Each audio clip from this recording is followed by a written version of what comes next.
দর্শক, চানখারপুলে ৬ জনকে হত্যা মামলার রায় ঘিরে আদালত প্রাঙ্গণে বাড়তি নিরাপত্তা নেওয়া হয়েছে। সেখানকার পরিস্থিতি জানাতে সরাসরি যোগ দিচ্ছেন সহকর্মী ইকবাল অনেক। অনেক, রায় ঘিরে আদালত প্রাঙ্গণে নিরাপত্তা পরিস্থিতি কেমন দেখতে পাচ্ছেন জানাবেন।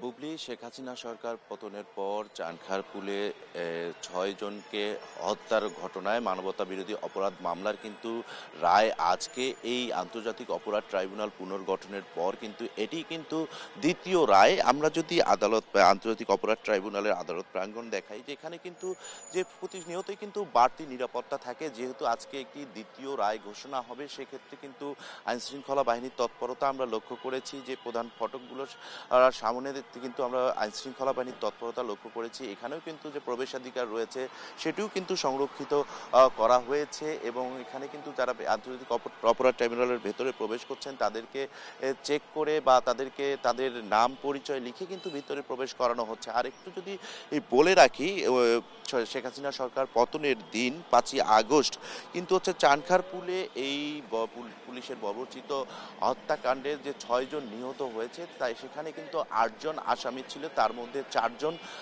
গ্রেপ্তার রয়েছেন, আর বাকি কিন্তু ৪ জন পলাতক রয়েছেন। এর মধ্যে কিন্তু তৎকালীন ডিএমপি কমিশনার হাবিবুর রহমান রয়েছেন, সেখানে যুগ্ম কমিশনার পুলিশ কমিশনার সুদীপ চন্দ্র রায় রয়েছেন, এবং সহ আরও ২ জন রয়েছেন, এবং তারা কিন্তু এখন পর্যন্ত পলাতক রয়েছেন। তারা আর বাকি যারা ৪ জন গ্রেপ্তার রয়েছেন তার মধ্যে হচ্ছে তৎকালীন শাহবাগ থানার আর অপারেশনসের যে রয়েছেন তিনি, এবং সেই সঙ্গে ৩ জন কনস্টেবল কিন্তু এখন পর্যন্ত গ্রেপ্তার রয়েছেন। আজকে এই রায়কে ঘিরে কিন্তু এই আদালত প্রাঙ্গণ এলাকায় কিন্তু আইন শৃঙ্খলা বাহিনীর তৎপরতা দেখা গিয়েছে, এবং আশপাশের যে স্থানগুলো রয়েছে সেখানেও কিন্তু আমরা লক্ষ্য করেছি যে আইন শৃঙ্খলা বাহিনীর একটি বাড়তি নিরাপত্তা ব্যবস্থা নেওয়া হয়েছে।